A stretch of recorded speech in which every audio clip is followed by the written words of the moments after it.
I'm Francesca Maxime. And I'm Matt McClure, and this is Currents. Is Harry harmful? We think that the Harry Potter books have so much more depth to them, that it's not just about witches and wizards. Angel hair for a good cause. So we said, why not give people the hair? We wanted to be able to do that and doing the good thing of, helping with the charity. And evangelization, jumping in with both feet. We have to do stuff using media, we have to do stuff during retreats.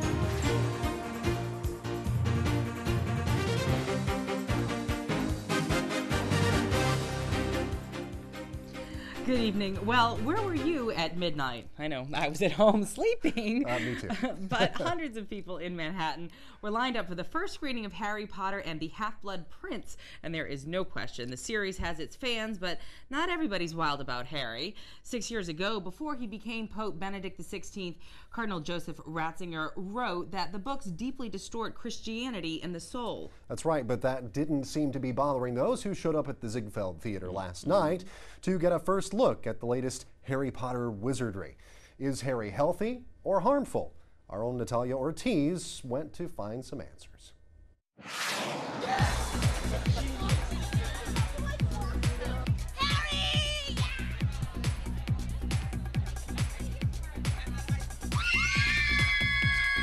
You're standing in line almost at midnight to see a Harry Potter flick. Why? Because we love Harry Potter!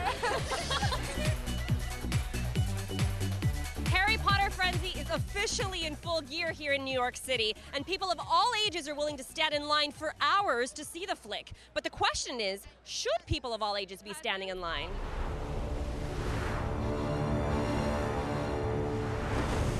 This place has known magic.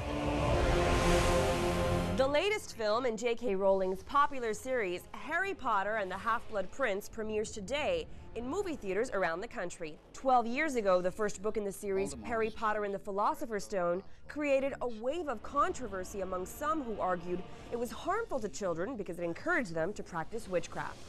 More than a decade later, some are still not fans.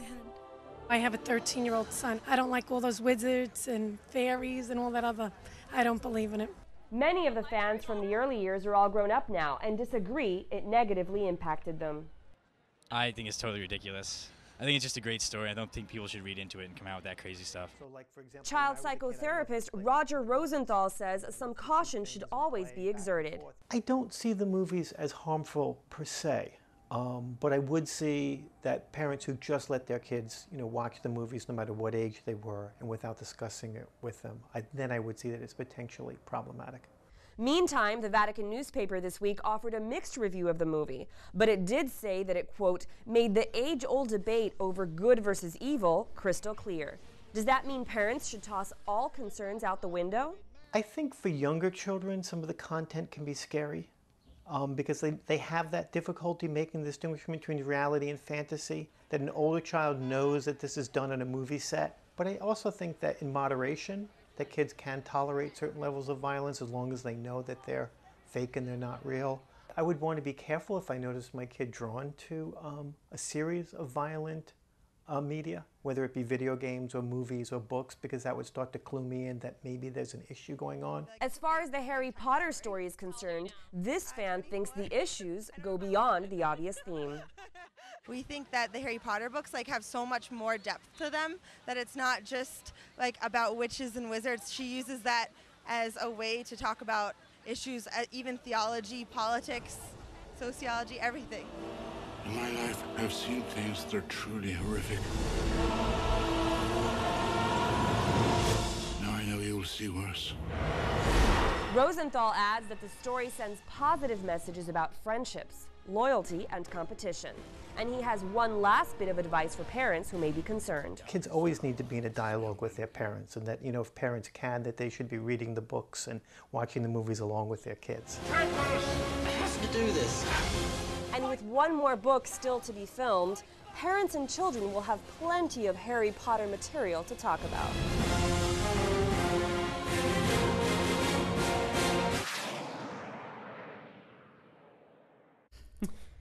Well, around the country, the film took in $22 million at those midnight showings last night alone. No doubt. And parents and kids aren't the only ones talking about this. And we should say as well that the movie is rated PG, which is parental guidance suggested. So just as a side there. But we'll be talking more about this later on, about the latest Harry Potter movie. We'll hear from a Catholic film critic. Yeah, you talked to him the other day, right? Yes, I did. Very good.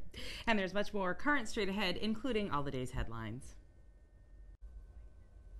Welcome back to Currents. I'm Francesca Maxime. And I'm Matt McClure. Coming up a little bit later on, a Catholic film critic offers his perspective on Harry Potter. But first, let's turn to the day's headlines.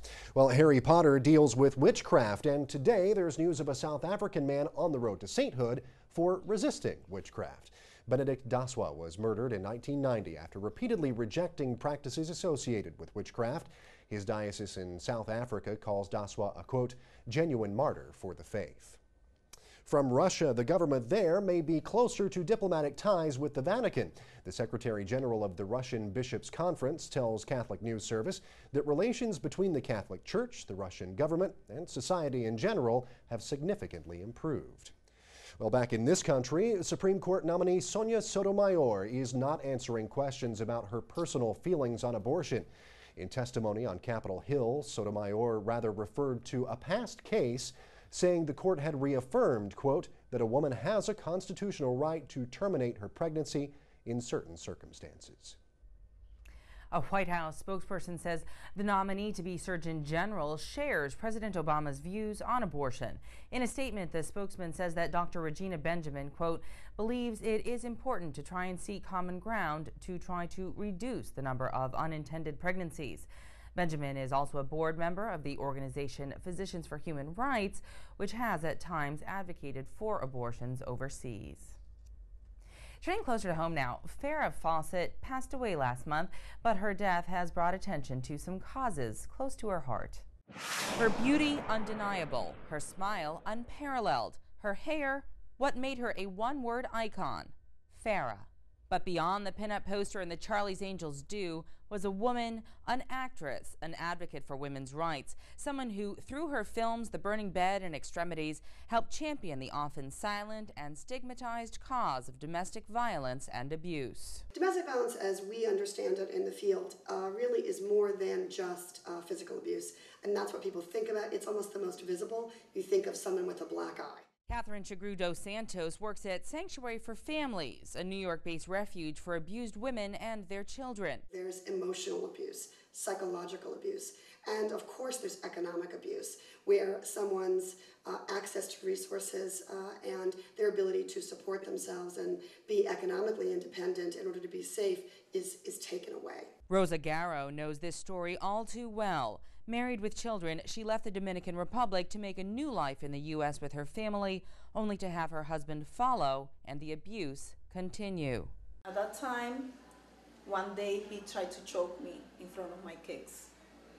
And then I grabbed his neck with my nails to defend myself because I was running out of breath.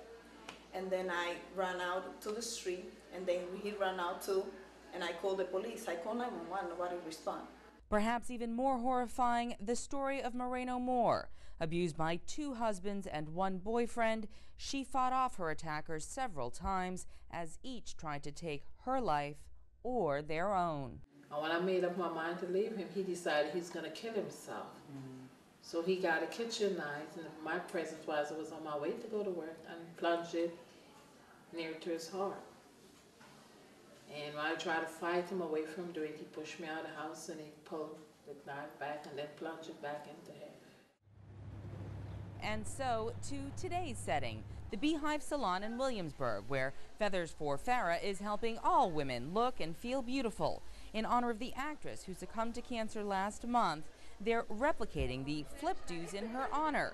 Half of the proceeds going to Sanctuary for Families. I grew up with Farrah, knowing from back then, and still love the hair. So we said, why not give people the hair?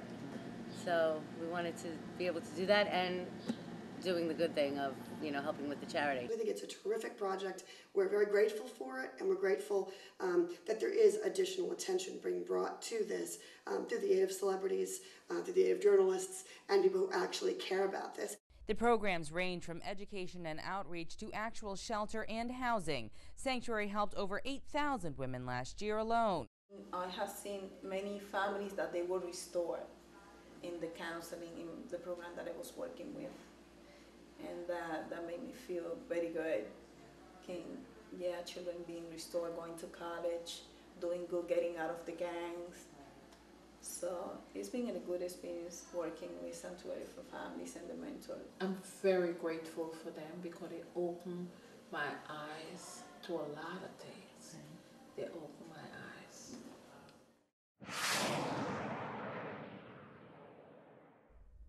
And another hair salon, Slope Suds, will give half of their proceeds from Farrah Fawcett haircuts to cancer research. That lasts through the end of the month. Well, there's much more currents ahead. Later on, a man who's continuing the Apostle Paul's mission for this generation. And innocent entertainment, evaluating Harry Potter.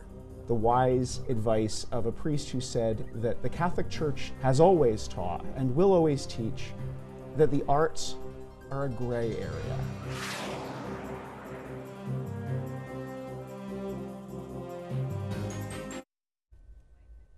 We've already met some of the fans who headed in to see a midnight showing of Harry Potter and the Half-Blood Prince.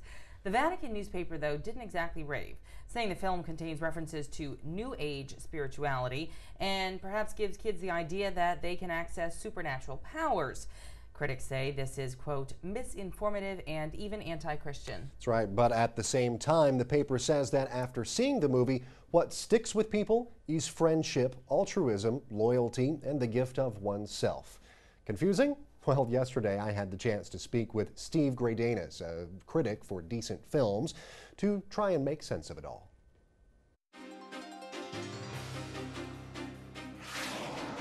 Well, Stephen, thank you so much for being here today. We really appreciate it.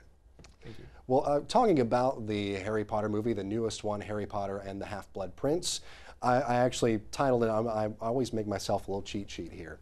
And on my cheat sheet I said, simply made the question, Harry Potter, to see or not to see? That's the question. What do you think the answer is to that? I don't think there's any one answer to that question. I think that it really depends on the family, on the viewer, on the child. Many children have seen all of the Harry Potter stories so far and they've read all the books. There's probably very little chance that they're not going to go see this one. And while there might be some issues to be concerned about for some of those children, by and large, I think that for many Catholic children, Harry Potter is not a problem. There are other parents who have serious concerns, who have not introduced their children to Harry Potter, who have tried to keep their children away from the films.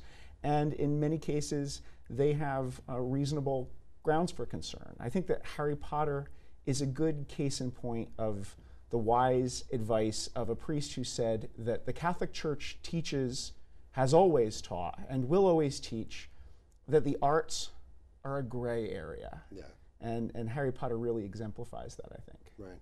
Now, you, the website that you are part of has a rating system. Tell me a little bit about that, the system. I know that there are kind of several different ratings, I think there's kind of an overall recommendation, and then there's this sort of, I guess for lack of a better term on my part, a morality compass, if you will, Yes. about positives and negatives. Tell me a little bit about that and how that system applies to this movie. The main rating at Decent Films is familiar A through F letter grade. And that's not me grading the film, that's just me saying, do I think you should see this movie? In this case, I gave the movie a B, which is my way of saying, if the movie appeals to you, then you'll like it and you can go ahead and see it. I'm not raising any objections here. If I give a movie an A, that means I think everybody should go to see it. Yeah. And if I give it a C, that's your call. The moral spiritual rating is a scale that I use from +4 to -4. I try to acknowledge some of the positive and negative elements in movies when I rate them. And in the case of some of the Harry Potter films, there have been some positive elements and some negative elements. So you might see a +1, -1 split moral rating. Right. I also rate movies for artistic entertainment value on the familiar 4-star scale used by Roger Ebert and other major critics. Right, okay, well great.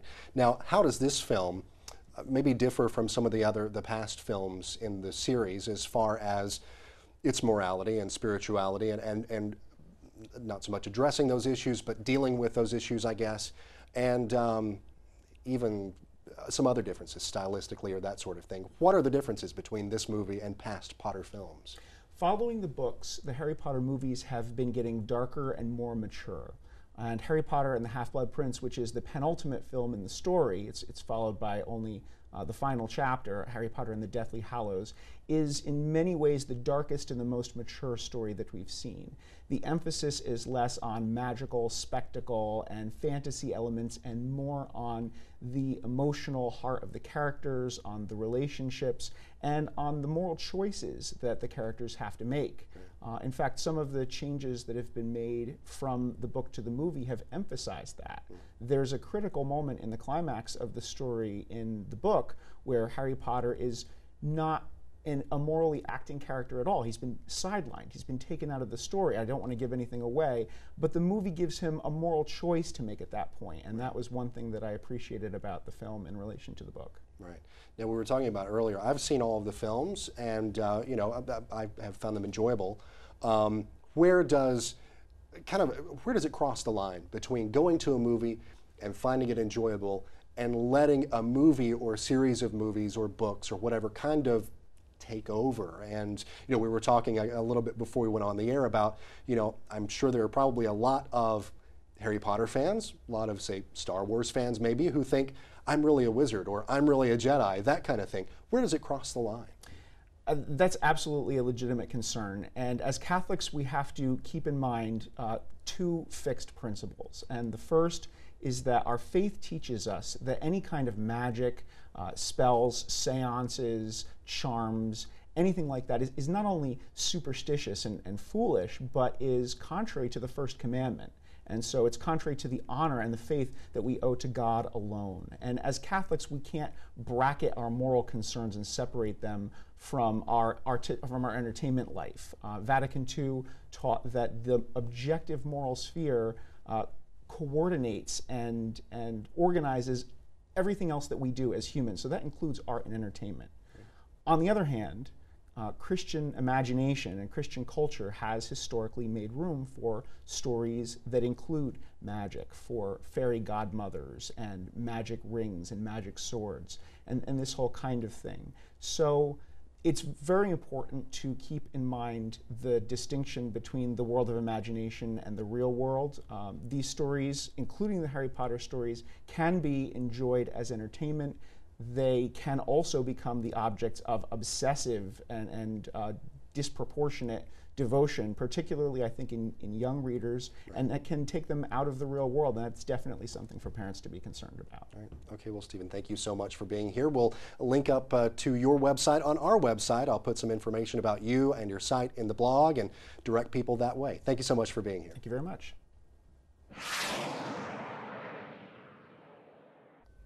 That is Steve Gradanis, a film critic for Decent Films. And you can head on over to our blog. It is at netny.net/currents. Just click on Riding the Wave there, and I'll let you know how you can see all of those reviews at Decent Films. And you know, one of the things that he said that I thought was interesting was that kids can become obsessed. It's beyond just an admiration or an interest or an entertainment value, but they perhaps are immersed in the character and the storyline so much that maybe that's really kind of what parents have to keep an eye out on, perhaps. Right. And as I was chatting with him yesterday off the air, he had mentioned the example of Dungeons and Dragons as another that, you know, kind of Lord of the Rings kind of was the basis for Dungeons and Dragons, and now Dungeons and Dragons dominates a lot of people's lives. So there is that line that is crossed there where it goes from, I guess, fandom to being obsession, or even, you know, taking over someone's life like that. And I think we kind of saw a little bit about that in a different way, but with the Michael Jackson thing over the last, you know, few weeks and whatnot. So, you know, that's what we're here for, trying to give parents a little bit of an idea for those films for their kids. All right. Well, stay tuned because there is much more current straight ahead. Just ahead, being an apostle in the 21st century. Faith is in your relationships, and it's in politics, and it's in the decisions that you make every day.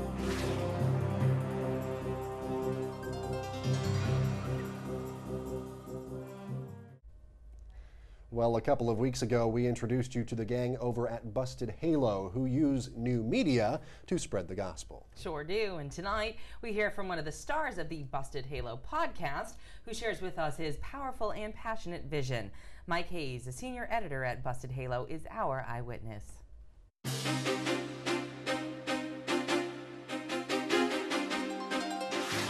Nobody's perfect, but we're all trying to live a faithful life. You know, we're all on this journey toward God. And that means that real life and a faith life they're not really mutually exclusive, and more or less, they're not really that far apart. My associate pastor was a man named Father Brett Hoover, and he said, hey, my community, the Paulists, are having a meeting about how they can do young adult ministry on a more national level.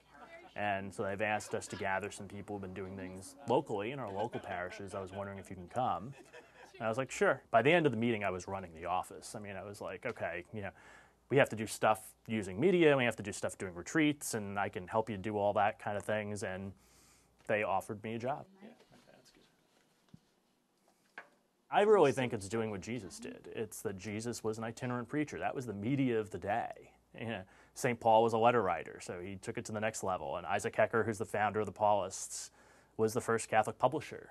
So he took it that way, and all we're doing is extending that. Are we reaching people? Yeah. The site gets a lot of visitors, and we can tell where they're coming from, and we know that there's a lot of comments on the website. So all those kinds of things, I think, are leading us to believe that what we're doing is really reaching the intended audience. They are the ways in which we exist in the image of God are either spirituality is really embedded in all the things that we do, even if we're not really aware of it. And I think that's what we try to awaken with the web magazine. I think that's what we try to do when we answer people's questions of faith in the podcast. We give them not only like theoretical knowledge of the faith, but a real world practicality of how to implement faith into your life, and to awaken people's idea to say that, you know, faith is in your relationships, and it's in politics, and it's in the decisions that you make every day, and it's in your work, and it's why you do the things that you do.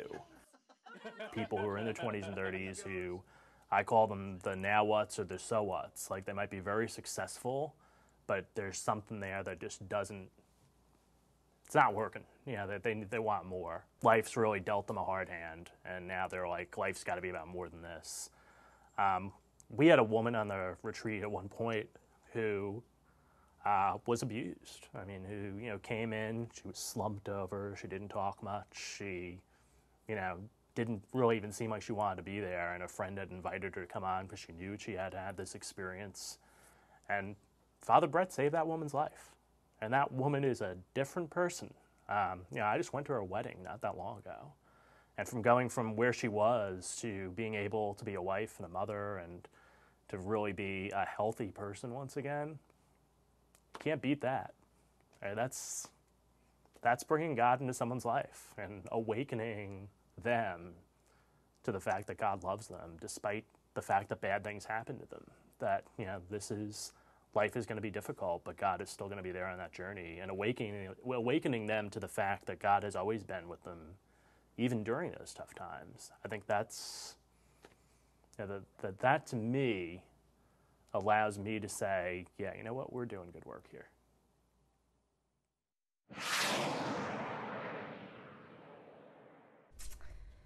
That's Mike Hayes. He is tonight's eyewitness, and I'm going to do the same thing. He's got me a little teary-eyed as well. Talk about a powerful message recounting that woman's story who had her life touched by a ministry that he was involved in. I tell you, it's very, very powerful. It brings it all kind of back home, I think, because this is sort of like that in that it is new evangelization television, right? We're a TV show. We're talking about issues that pertain to people of faith, the Catholic Church and whatnot. The idea being is that you're not alone. The idea being is that there is a helping hand. The idea being is that that helping hand can be the person sitting next to you, perhaps, and, you know, in addition to God, Jesus, the Holy Spirit. And the fact that he's taking this in a new platform and being able to reach people like that is kudos to them. Right. And of course, congratulations to her. Well, and you've got to bring it into the 21st century, you know, reaching people, you know, I mean, you know, Moses brought down the stone tablets from the mountain, you know, but today we're not carving on stone tablets. Yeah. We have the internet, we have all this technology that is really